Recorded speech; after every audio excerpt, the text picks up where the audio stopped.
We debuted this segment to start the college football season every Friday at 6:30 Eastern, 3:30 Pacific time, live on Carving It Up Live. It is time once again for the Vol View. Give me my music, and here we go.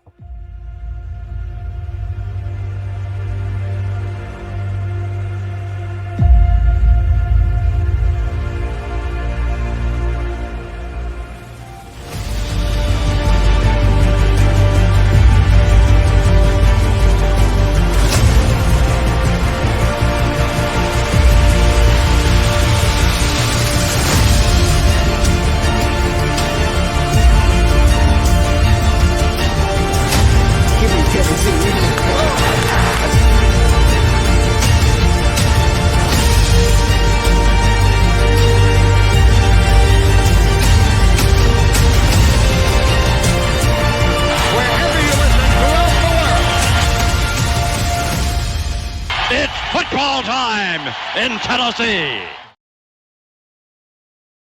Here we go. It is once again time for the Vol View live here on Carving It Up, and this is a big matchup for Tennessee. Maybe isn't going to be looked at as this huge marquee matchup in college football, understandably so. Again, I'll get to Colorado and USC a little later, and Utah, Oregon State happened to play tonight. So big matchups in college football, there's no question about it. But certainly one of the bigger matchups in the Southeastern Conference involves the South Carolina Gamecocks and my Tennessee Volunteers. My 21st ranked Tennessee Volunteers, we picked up a big-time win, bounce-back win last week against UTSA, 45-14. We did cover, by the way, in that football game, as I thought we would. Joe Milton looked far more comfortable. Again, I talked about last week in the Vol View, a concern I had for Joe was there was a stat that came out by, I think it was Ryan McChrystal. I want to give the guy credit who put this out, saying that among FBS quarterbacks, Joe Milton was the worst against pressure. Now, that is something that hopefully for Tennessee will be corrected because the fact that you potentially could have your star center, Cooper Mays, coming back pretty soon, potentially tomorrow night against South Carolina. But Joe Milton looked good. He actually injured his knee at one point in the game, but Joe Milton looked very comfortable. Ran for how long was the touchdown ran for? First play of the game, folks. Joe Milton ran 81 yards to the house on a touchdown run. Is a beautiful ball fake. There's actually a call out there. Tennessee, for the first time ever, we had a Spanish broadcast, a radio broadcast for the game, and the Spanish call of the Joe Milton touchdown is, you have to Google it. It is awesome. Most Spanish broadcasts, for big plays in sports are, but this one was outstanding because it involved, my balls. But listen, running game was good. We took more shots down the field, and that's something that Coach Heupel was on the radio the other day in Knoxville talking about. Josh Heupel, head coach of the Vols, was that he wants to see bigger plays in the pass game. Like if you watch Tennessee, if you're just the average college football fan, you turn on a Tennessee football game, you say, okay, they run the ball well. They got Jabari Small, they got Jalen Wright, they've got this young kid, Dylan Sampson, who's coming. He's not going to get a ton of carries this year, but in the future, this guy's going to be the bell cow to a certain extent for them. Josh Heupel's offense is predicated in a large way off of running the football effectively. But you see that in terms of the passing game, sometimes the check down from time to time, they run a ton, probably more than anybody in the country, a ton of screens outside the numbers where you have two receivers wide to the right and wide to the left. You throw it to one, the other guy is the blocker. It's a very effective play for Tennessee, and it keeps the defense honest. So that, and Tennessee hasn't done this much, they did a little bit last week, but you'd expect to see it this week against South Carolina tomorrow night under the lights in Neyland, is the downfield shots because the defense has to maybe load the box to a certain degree, stop the run. That's going to be, to me, the key for Tennessee, is the fact that South Carolina's defensive line is among the best in the SEC. If y'all saw that game in which they played Georgia, the South Carolina Gamecocks played Georgia, number one team in the country for the record, in Athens. First of all, they only held the Dogs to 24 points, but also, and listen, this stuff matters. They got multiple pressures on Georgia's quarterback, Carson Beck. Here's the issue though for the Gamecocks, and where I think Tennessee has a massive advantage. South Carolina's offensive line may just be the worst in the Southeastern Conference. It is awful. And a big reason for that is injuries. They've missed a lot of guys this year due to injuries.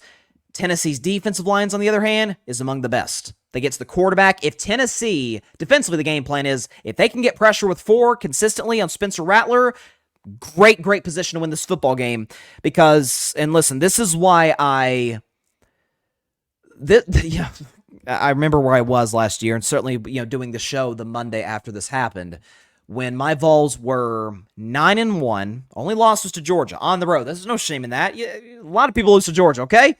Only loss was at Georgia in Athens. You're in a great position. I attended the next game. We beat the brakes off Missouri.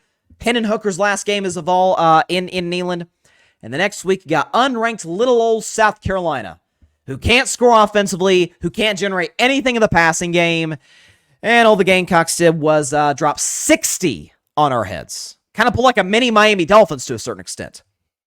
We rushed 4 in the first half, couldn't get pressure, and Spencer Rattler had all the time in the world throwing to wide open receivers because the coverage broke down. Second half, we brought the blitz, but then he had one-on-one man-to-man coverage, and Spencer Rattler was just burning us every time with that.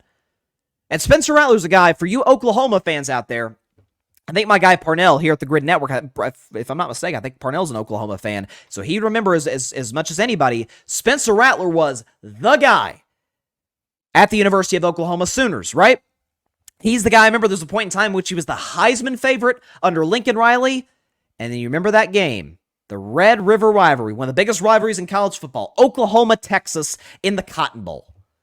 And Spencer Rattler plays poorly, and you want to know who he's replaced by? Maybe you've heard the name before. Kid by the name of Caleb Williams, who's now the head and shoulders Heisman front runner, and certainly is going to be the number 1 pick in the 2024 draft. A remarkable talent. And so Spencer Rattler transferred to South Carolina. There's concerns about whether he could bounce back there. South Carolina ended the year hot, to their credit, with one of those wins coming against my Vols. But when all that's said and done, this, maybe more than any game on Tennessee's schedule, even more than Georgia, because Georgia, that's the back-to-back national champions. That's the measuring stick game. Tennessee doesn't play them until the second to last week of the year in November. This game, more than any other, is the revenge game. Given what South Carolina did to us last year, and that loss, not only did we lose a shot at the college football playoff, not only did our hopes for that get dashed to a certain extent, but, and it wasn't like it was a dirty play, it was actually a non-contact injury, but our quarterback at the time, Hendon Hooker, Hendo Cinco, my guy, went down with an ACL tear in that football game. So it was, that stadium was like the house of horrors for my Vols. The good news is, it's in Neyland Stadium. Even better news, it's a night game. Even better news than that, as you can tell by my hoodie, for those of the podcast audience listening, the Vols, as they would call it, are going to go dark mode. Black helmets, black uniforms, orange letters, just all black basically, gloves, cleats, the whole bit. It's revenge time. And this is an opportunity with the uniforms that we're wearing to kind of, to a certain extent, maybe attend South Carolina's funeral the same way they wore black last year, which in fairness, that's, they wear those uniforms a lot. What they did to us last year. They wore black to our funeral. Now it's time for us to wear black to theirs. So with that said, I know the line is Tennessee. What's the line? Tennessee minus 11.5. I think it was 1 point, 12.5. I would actually take the Gamecocks to cover tentatively, just because South Carolina is a weird team.